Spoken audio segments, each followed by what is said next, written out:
Hello friends, welcome back to my channel. तो बढ़ते हैं इस सीरीज के 13th एपिसोड की तरफ। एपिसोड के स्टार्ट में हमें दिखाया गया शाओ ने जियोंग को बताया था कि रेंचो तुम्हारे लिए इतना कुछ कर रहा है, कहीं इसका मतलब ये तो नहीं कि उसको तुमसे प्यार हो गया हो। वैसे तो जियोंग को भी ऐसा ही लगा, पर वो इस बात को नजरअंदाज कर देती है, ये कहकर कि ये जरूर मेरा वहम होगा। नेक्स्ट सीन में हमें सू को दिखाया गया जो कि फ्रैक्चर टांग के साथ भी सबको लकी ड्रॉ दे रहा था। जियोंग और शाओ भी उसके हत्थे चढ़ गई। सू और शाओ भी दिल ही दिल में एक दूसरे को लाइक करते थे, लेकिन आज पहली बार उन दोनों की आंखें चार हुई और यकीनन फ्यूचर में भी होती रहेंगी। उधर जियोंग के लकी ड्रॉ में लिखा हुआ था कि तुम अपने क्रश के लिए सबसे वैल्यूएबल पर्सन हो, और वो सोचने लगी कि पिछले 5 साल से मुझे जिस पर क्रश था वो तो किसी और का हो गया, भला अब मुझे किस पर क्रश हो सकता है। इससे पहले कि वो रेंचो को फाइंड आउट कर पाती, यहाँ सू रेंचो का नाम ले देता है और वो कहने लगी कि नहीं नहीं, रेंचो तो बिल्कुल भी नहीं हो सकता। असल में रेंचो यहाँ सू के पास उसे कीज देने के लिए आ रहा था, पर सू ने उसे भी जबरदस्ती लकी ड्रॉ पकड़ा दिया। उन सबके यहाँ से जाने के बाद मिस्टर जिबाई की बारी आती है, जो अच्छा खासा तैयार होकर जिनियो की परफॉर्मेंस देखने के लिए जाने वाला था, और सू ने उसे भी लकी ड्रॉ पकड़ा दिया। दूसरी तरफ जिनियो ने फौरन से अपने पास रेंचो को बुला लिया था। उसे बताती है कि जिबाई मेरी परफॉर्मेंस देखने के लिए आने वाला है और मैं नहीं चाहती कि वो मेरी परफॉर्मेंस देखे। तुम्हें किसी भी तरह करके उसे यहाँ आने से रोकना होगा। हमेशा मैं भी तो तुम्हारी हेल्प करती हूँ ना, इस बार तुम्हें भी मेरी हेल्प करनी होगी। रेंचो को खुद भी समझ नहीं आती कि वो ये सब कुछ कैसे करेगा, लेकिन जब जिबाई वहाँ आया तो उसे बातों में मसरूफ करने की पूरी कोशिश करता है। अगले सीन में हम जियोंग को देखते हैं, जिसने स्पीच कंपटीशन में पार्ट लिया था और उसके लिए उसे फ्रेम टू फ्रेम एनिमेशन बनानी थी, लेकिन इससे पहले कभी नहीं बनाई, इसलिए उसे काफी दिक्कत हो रही थी। उसे तो बार बार जिबाई का ख्याल आ रहा था कि अगर वो यहाँ होता तो मेरा काम बन जाता, लेकिन शाओ ने उसे रेंचो की हेल्प लेने के लिए कहा। इस पर जियोंग बोली कि मैं पहले ही उसे चुपती फिर रही हूँ, उसको फेस नहीं करना चाहती, और तुम कहती हो कि उसे अपनी हेल्प के लिए बुला लूं। लेकिन जब जियोंग थोड़ी देर के लिए वॉशरूम जाती है तो शाओ ने फौरन से चालाकी दिखाते हुए रेंचो को मैसेज कर दिया। इधर जिबाई जब जिनियो के पास पहुंचता है तो परफॉर्मेंस ओवर हो चुकी थी और वो सॉरी कर देता है कि मैं रेंचो की वजह से आने में लेट हो गया। जिनियो को तो लगा कि जो मैं जिबाई से छुपाना चाहती थी वो चुप किया, पर यही उसकी एक डांस पार्टनर उसे इनडायरेक्टली टोंट मारते हुए कहने लगी कि कुछ लोग रोमांस पर फोकस करते करते अपने कैरियर पर फोकस करना भूल ही जाते हैं, और उसकी यही बात जिबाई ने भी नोटिस की। नेक्स्ट सीन में जियोंग रेंचो को अपने पास आते हुए देखकर मेडिकल किट से मुंह छुपा लेती है, कहने लगी कि इतना बड़ा कैंपस है, हमेशा मेरा सामना इससे ही क्यों हो जाता है। उसके आते साथ ही शाओ ने उसे पूरी बात बताई और कहा कि हमें तुम्हारी हेल्प चाहिए। जियोंग को तो बड़ा गुस्सा आया, लेकिन अब क्या हो सकता था। इसके बाद जब रेंचो जियोंग को एनिमेशन स्लाइड्स बनाना सिखाता है तो उसे सेम वही वाली फीलिंग्स आती है जो उसे जियान के साथ आया करती थी। हालांकि जियोंग भी इस फीलिंग से जान छुड़ाना चाहती थी कि जरूरी तो नहीं कि हर बार मेरा क्रश उसी पर हो जाए जो स्टडी में मेरी हेल्प करे। वैसे हलचल तो उसके दिल में भी मची हुई थी, क्योंकि जब जब रेंचो उसके करीब आता तब उसकी हार्ट बीट फास्ट हो जाती, लेकिन जियोंग ने इस बात को डिनाई कर दिया। एनिमेशन स्लाइड्स कंप्लीट हो जाने के बाद शाओ ने उसे अपने साथ लंच के लिए इनवाइट कर दिया, जबकि बेचारी जियोंग तो उसे सिर्फ थैंक यू कहकर जान छुड़ाना चाहती थी। लंच के दौरान ही रेंचो ने अपना लकी ड्रॉ ओपन किया, जिस पर लिखा हुआ था कि अपने दिल का दरवाजा खोल लो, जिस पर मैं कब से दस्तक दे रहा हूँ। ये तो कहीं न कहीं जियोंग के लकी ड्रॉ से मैच कर रहा था, और वो तो सुनकर शॉक ही हो जाती है। फिर शाओ को अपने साथ लेकर फौरन वहाँ से चली गई। वहाँ से जाने के बाद शाओ ने इसको सॉरी किया इसकी परमिशन के बगैर रेंचो को मैसेज करने पर, और पूछने लगी कि सच सच बताओ, उसके आसपास होने पर तुम्हें कोई भी फीलिंग्स नहीं आती। इस बात से तो थोड़ी देर के लिए जियोंग भी स्पीचलेस हो गई। फिर उसे अपना बैग देखकर हॉस्टल जाने के लिए कहा और खुद किसी जरूरी काम का बहाना बना दिया। भागते भागते वो रेंचो के पास आती है, कहने लगी कि मैं अपना मेडिकल चेकअप करके कुछ कंफर्म करना चाहती हूँ, क्या इसमें तुम मेरी हेल्प करोगे। इस पर रेंचो ने उससे हाँ कह दिया, क्योंकि उसे लगा था कि जियोंग मुझे अपनी फीलिंग्स बताने वाली है। फिर जब जियोंग उसका हाथ पकड़ने वाली थी अपनी हार्ट बीट चेक करने के लिए, तो फौरन से पीछे कर देती है, क्योंकि ये उसे काफी नॉनसेंस लगा। उन दोनों को साथ में कैंपस क्वीन जिसका नाम ग्वान आए था उसने भी देख लिया, लेकिन जियोंग उसे सॉरी करके वहाँ से भाग जाती है। अभी ग्वान आई जियोंग के पास आई और उसे पूछती है कि तुम रेंचो से क्या बात कर रही थी, जिस पर जियोंग ने उसे काम का बहाना कर दिया। बातों ही बातों में ग्वान आई ने बताया कि मैं तुम्हारा बेकिंग क्लब ज्वाइन करना चाहती हूँ। यकीनन इसके पीछे भी उसका कोई न कोई मकसद जरूर था।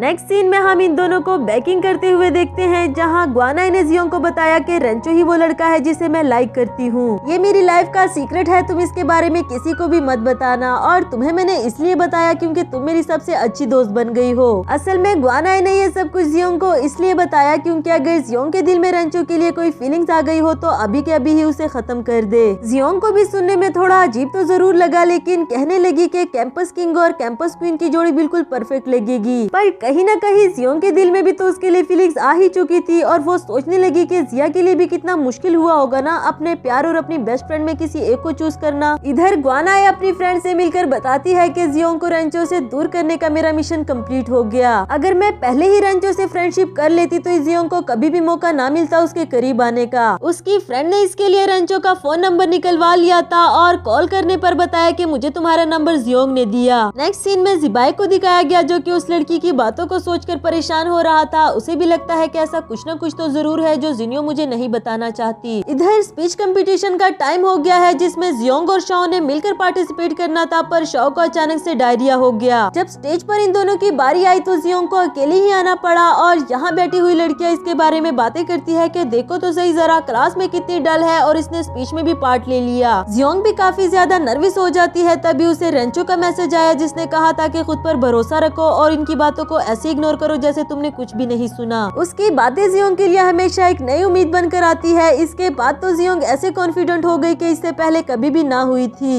इवन कि उसने इस कंपटीशन में फर्स्ट पोजीशन भी ली और एक बड़ी स्माइल के साथ रेंचो को थैंक यू बोला। लेकिन रेंचो बोला कि मैं एक बात से नाराज हूँ, तुमने ग्वानाए को मेरी परमिशन के बगैर मेरा नंबर कैसे दे दिया, ये अच्छी बात नहीं। वैसे तो जियोंग सारी बात समझ गई थी लेकिन ग्वानाए को बचाते हुए कहने लगी कि वो इतनी प्यारी है, लाइक वाइक है, मुझे लगता है कि तुम्हें उससे फ्रेंडशिप कर लेनी चाहिए। इस पर रेंचो उसे कुछ भी कहे बगैर नाराज होकर वहाँ से चला जाता है। दूसरी तरफ हमें जिबाई को दिखाया गया जिसे फुटेज देखने के बाद पता चला कि जिनियो डांस ट्रूप को लीड नहीं कर रही थी और यही वो बात है जो जिनियो ने मुझसे छुपाना चाहिए। इसमें रेंचो ने भी उसकी हेल्प की। यहाँ जियोंग जब हाल से बाहर आई तो उसने ग्वानाए को रोते हुए देखा और पूछने पर पता चला कि रेंचो ने उसे ब्लॉक कर दिया था। वो जियोंग से पूछती है कि क्या तुम रेंचो को लाइक करती हो, सच सच बताओ, अगर तुम्हारे दिल में उसके लिए कोई फीलिंग्स हो तो मैं पीछे हट जाती हूँ। और जियोंग पुरानी बातों को सोचने लगी कि जो जिया ने मेरे साथ किया वो मैं ग्वानाए के साथ नहीं कर सकती और साथ ही कहने लगी कि मेरे दिल में रेंचो के लिए कोई भी फीलिंग्स नहीं। एंड टाइम पर यहाँ रेंचो भी आ पहुंचा जिसने जियोंग की बात सुन ली थी। अब तो वाकई उसे लगा कि शायद बात करने का कोई फायदा नहीं और बगैर बात किए वहाँ से चल दिया। उस लकी ड्रॉ को भी फजूल कहकर डस्टबिन में फेंक देता है। शायद ही वो जियोंग को अपनी फीलिंग्स बताने के लिए हिम्मत हार गया। नेक्स्ट सीन में जियोंग रेंचो के बारे में सोच रही थी कि मेरी की हुई बात से उसे हर्ट हुआ होगा, पर कहीं न कहीं उसे ये भी लगता है कि भला रेंचो मुझे क्यों पसंद करने लगा, मुझे इस तरह की गलतफहमियां नहीं पालनी चाहिए। इधर रेंचो अपना गुस्सा उतारने के लिए स्विमिंग कर रहा था और उसके सभी दोस्त खड़े उसे देख रहे थे कि आखिर आज इसे हुआ क्या है जो किसी भी काम में इंटरेस्ट नहीं ले रहा। उसके बाहर आने पर पूछते हैं कि अगर कोई मसला है तो हमें बताओ, हम तुम्हारी हेल्प करेंगे जिस तरह तुमने हमेशा हमारी हेल्प की। नेक्स्ट सीन में जिबाई को दिखाया गया जिसने जिनियो के लिए काफी अच्छे नोट्स बना लिए थे ताकि वो अच्छे ग्रेड्स ले सके, बिकॉज वो डांस में तो उसकी हेल्प नहीं कर सकता। ये देखकर जिनियो को भी काफी अच्छा लगा कि उसके बॉयफ्रेंड ने उसके बारे में इतना सोचा और इतनी मेहनत से उसके लिए नोट्स बनाए। नेक्स्ट सीन में रेंचो जियोंग के पास आता है उसके लिए सोया मिल्क बनाकर और इस बार तो उसे डायरेक्टली ही बता दिया कि ये मैंने स्पेशली तुम्हारे लिए बनाया है। जबकि जियोंग को तो उसका आज का बिहेवियर बहुत अजीब सा लगा, उससे दूर होकर बैठ गई, कहने लगी कि मुझे स्टडी करने दो। बेचारा रेंचो सोचने लगा कि जिस तरह मेरे दोस्त ने कहा था कि लड़की को स्पेशल फील कराना चाहिए, मैंने उसी तरह ही तो किया, फिर भी पता नहीं क्यों इस पर कोई असर नहीं हो रहा। जियोंग वॉशरूम का बहाना करके वॉशरूम चली जाती है और जब उसने वापस आकर देखा तो ग्वानाए रेंचो के पास बैठी हुई थी। अब वो इन दोनों के बीच नहीं आना चाहती, सोचने लगी कि जितना मैं रेंचो से दूर रहूंगी उतना ही ग्वानाए के लिए बेहतर होगा,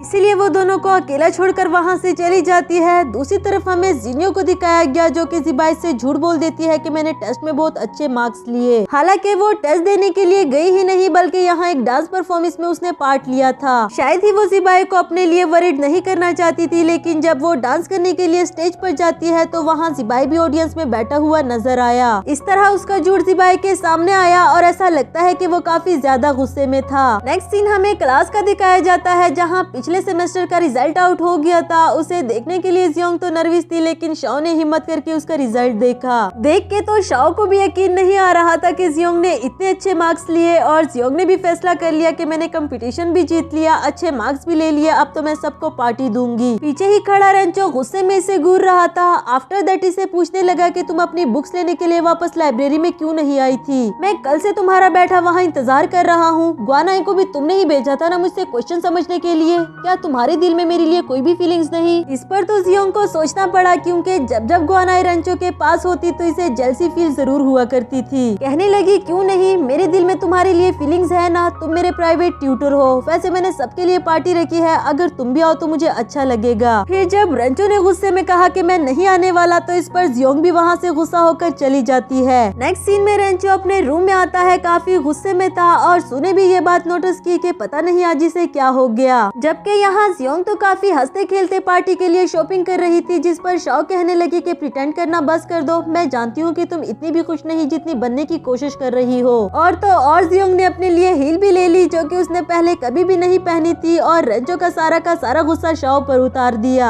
नेक्स्ट सीन हमें पार्टी का दिखाया गया जहाँ बाकी सब तो आ चुके थे पर रेंचो अभी तक नहीं आया और जियोंग बैठी उसका वेट करती है, हालांकि उसने आने के लिए मना भी किया था। जिबाई का भी मूड ऑफ होता है जिनियो के झूठ बोलने पर और बेचारी शाओ तो इन दोनों के बीच में फंस कर रह गई। तभी वहाँ सू के साथ रेंचो को आते हुए देखकर जियोंग की जान में जान आई, पर इन दोनों के साथ गुआनाई को देखकर उसने अपनी गलतफहमी दूर कर दी। गुआनाई फौरन से आकर जियोंग के पास बैठ जाती है और रेंचो भी उसके पास बैठना चाहता था, इसलिए उन दोनों के बीच में बैठ गया। शाओ और सू को भी इन दोनों का आज का बिहेवियर बहुत अजीब किस्म का लग रहा था, पर पता तो ये दोनों भी नहीं लगा पा रहे। रेंचो जियोंग के साथ काफी रूड बिहेव करता है क्योंकि उसे लगता है कि जियोंग को मुझसे सॉरी करनी चाहिए, लेकिन अभी तक जियोंग ने उसे अपोलोजाइज नहीं किया। दिल ही दिल में कहता है कि अब तो तुम मुझसे माफी भी मांग लो ना, मैं तब भी तुम्हें माफ नहीं करूंगा। वो जानता था कि जियोंग से हिल में चलने नहीं होता, खुद से ही कहने लगा कि अगर तुम गिरोगी भी मैं तब भी तुम्हारी हेल्प नहीं करूंगा। लेकिन फिर जब जियोंग गिरने वाली होती है तो वो पीछे हाथ पकड़ लेता है, इवन कि उसने खुद से वादा भी किया था कि मैं हेल्प नहीं करूंगा।